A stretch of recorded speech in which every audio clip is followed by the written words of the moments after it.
Getting laid off from your job is really a really personal experience. At least it used to be. People would not want to share their news with lots of other people, especially on the internet. But as with so many things, that has changed. And there is this growing trend on TikTok where people talk about their experience, what it was like, and all those sorts of things, not just on TikTok, LinkedIn, and all that. And surprising to me as a Gen Xer, it's really resonating with people. My next guest is one of those people. Giovanna Ventola faced 3 layoffs in 3 years, and she took to TikTok to tell her story, but also moved fairly quickly from just that to providing some really helpful tips and insight to job seekers themselves. She is the founder of Rise, which is a global online community aimed at helping people find that next piece of work. She joins us now from Charleston, South Carolina. Hello there. Hi, how are you? I am great.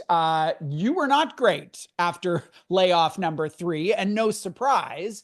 Right. Tell us a bit what that was like for you. So 3 times, 3 years, I'm sure crappy each time.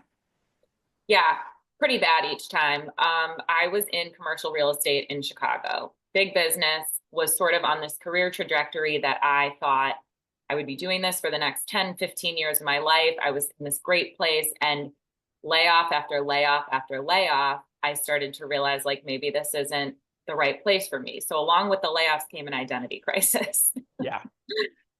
At what point did you decide this is something that you were going to put on TikTok?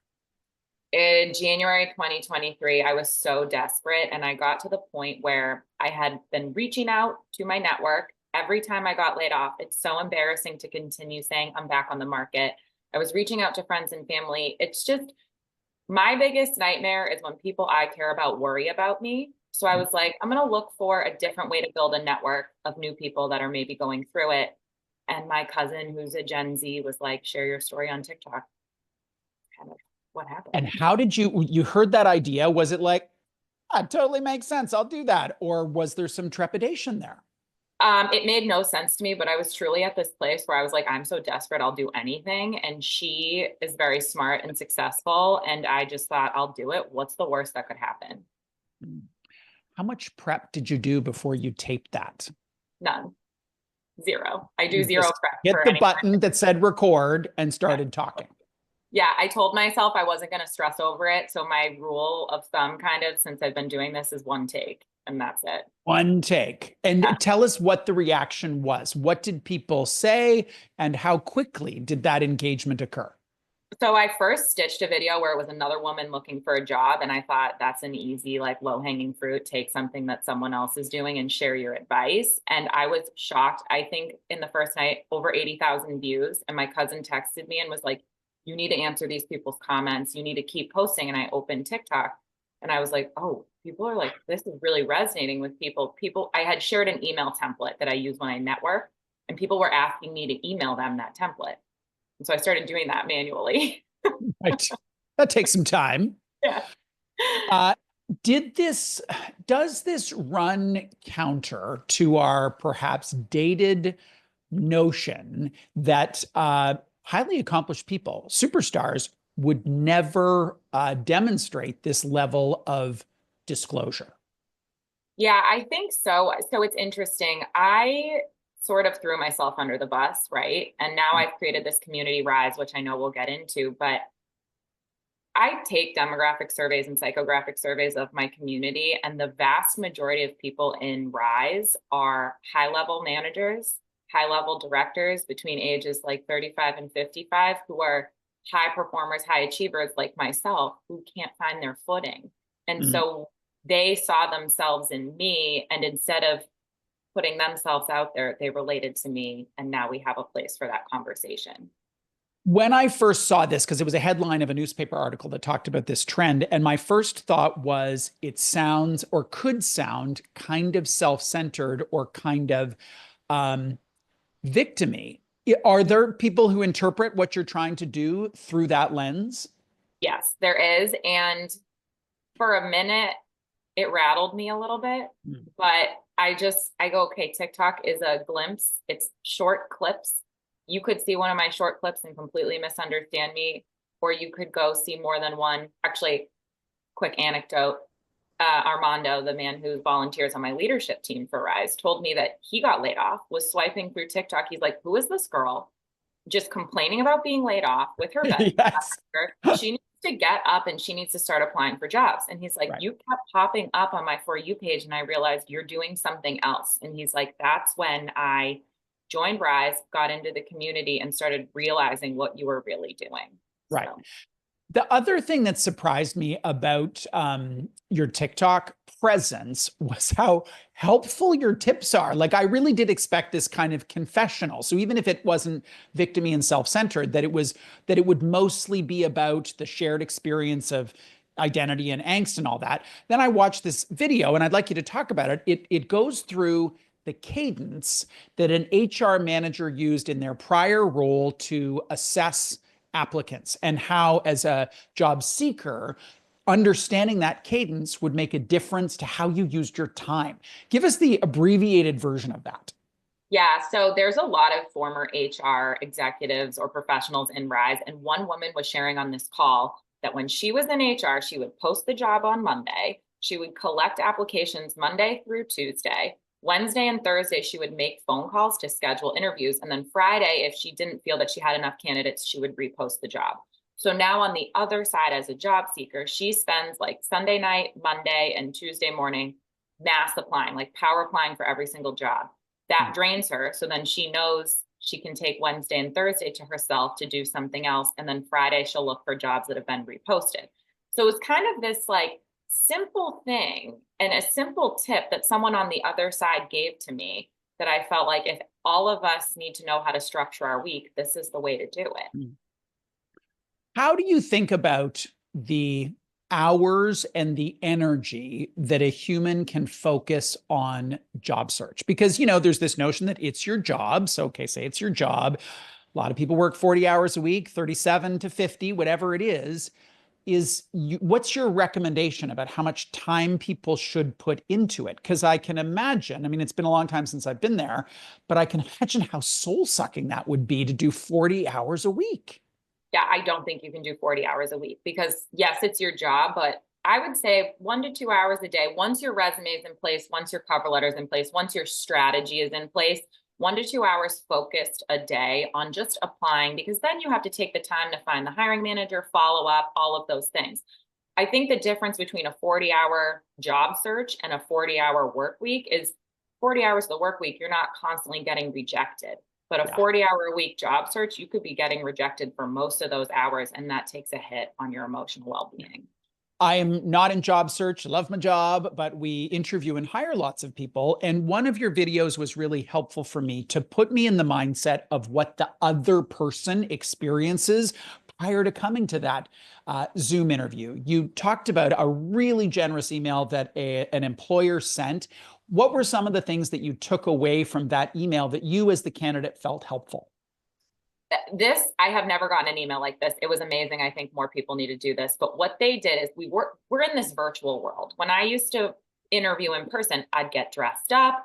I would, know how I would present myself, all of the things. Now, as a job seeker, when you pull up the Zoom, I could be super dressed up. I could put lipstick on and someone could be in a hoodie. And that immediately is a different vibe. It's a different conversation. I get a look into what maybe their culture is that maybe I didn't dress for. So having someone explain to me, how your background should look, what they expect you to be doing. They even went as far to say is if you're having your morning coffee, that's great. We want this to act like a conversation. I thought that was so thoughtful. And so they want to set the candidate up for success. Let's just take out all the variables and you come as you are. There is a ton of work that one can do on the prep front. I'm a huge advocate for prepping for those conversations because I think a big part of it really is like what is relevant, resonant about your experience, and you can have thought about those kinds of questions, at least in terms of competencies in advance. What are some of the things that you're learning about job search these days that are questions that people might not have thought of or prepped for that go beyond the tell us about your biggest strengths and what's an example of leadership? We talk about this a lot in the virtual networking calls in Rise because it's almost like the company wants to learn about your personality, but in a way that is a little bit more fun. So they start asking questions like, if you were an animal, what would you be? Or if you were, you know, given X amount of money, what would you do with it? And it's like, I don't know. I didn't think about that. Like I could come up with some random ideas. Also, what do you want to hear? Like, are you looking for creativity in that moment? Are you looking for practicality? What does that tell you about me as a candidate? And those kinds of questions are starting to confuse people. And I think that's where we get tripped up in these interviews. Yeah. What is a question that someone should prepare for that's kind of predictable that they might not have? Is it the old, tell us about your weaknesses? I think now with the way interviews are going, we did a workshop in Rise around effort language versus value language. So you can always prepare in an interview to speak about the value you bring to the company based on the effort you're making. So we use this example of like, the effort you're making is I sent 500 cold emails. The value is 10% answered. And how do you explain your strengths in a way that shows the value of the company or the value that you're bringing to the company, not just the effort you're making? I always say, and like the people that are smarter than me always say, that's the best way to prep. And whatever the question that's thrown at you, speak in value language versus effort language. I've heard social media described as a river, and you periodically like dip into the river, but there's no way you're going to be able to consume all of the water flowing down that river. And now it's not just one, there's like 10 rivers of social media. When I see someone post about a layoff or an open to work, that may be the thing that sticks with me. And I don't see that a month later or 6 months later, they got a job. And what I notice in my own brain is I'm now anchored to them as a job seeker, which is not an attribute that I think people would like to hold once they've landed. They like to move on and be like a subject matter expertise in their interest of choice or a thought leader or whatever else it is. How do you, I don't know the right way to phrase this, interrupt that narrative and say, found a job, I'm good, and now I'm a part of Rise and I'm helping other people find jobs? Like, how do you alter that narrative so it isn't that one that exists long after you've landed? I think you just hit the nail on the head with that, but I'm going through this now, right? Because I'm not unemployed anymore. I didn't get a traditional job, but I'm leaning into this company community that I've built. I have a literal org chart. There's 29 volunteers. And so now my narrative is changing from being unemployed girly who's like helping you and I'm the relatable friend that's helping you to this woman who's built a community of over 3,000 people who are all supporting each other, helping each other get jobs and, you know, providing valuable insights to each other. There are people that have made lifelong friends. And so I'm trying to change that narrative too. So as I figure this out, I'll share it with job seekers, but I think you hit it on the head. You just say it. And you have to be comfortable that the path that you're taking in life, I kind of think about it as real human beings. Someone might remember me as something 6 months ago and never see me again. And then when they do see me again on the street, you catch up and you go, oh, how are you doing now? Are you this, this, and this? It's the same with TikTok. It's the same with Instagram. You just give the people the story as it comes. Right. Yeah. Giovanna, thank you very much for joining us today. Thank you. Thank you for Really having me. appreciate I'm it. really Really excited appreciate about it. this. Yeah. Giovanna Ventola is the founder of Rise. She was here on the show because we heard she was doing like TikTok things about layoffs. But as I think this conversation demonstrated, she's up to a whole lot more than that and has moved from the angst and the upset of that layoff to really working to support people, help people, provide insight so that they can find a place to land.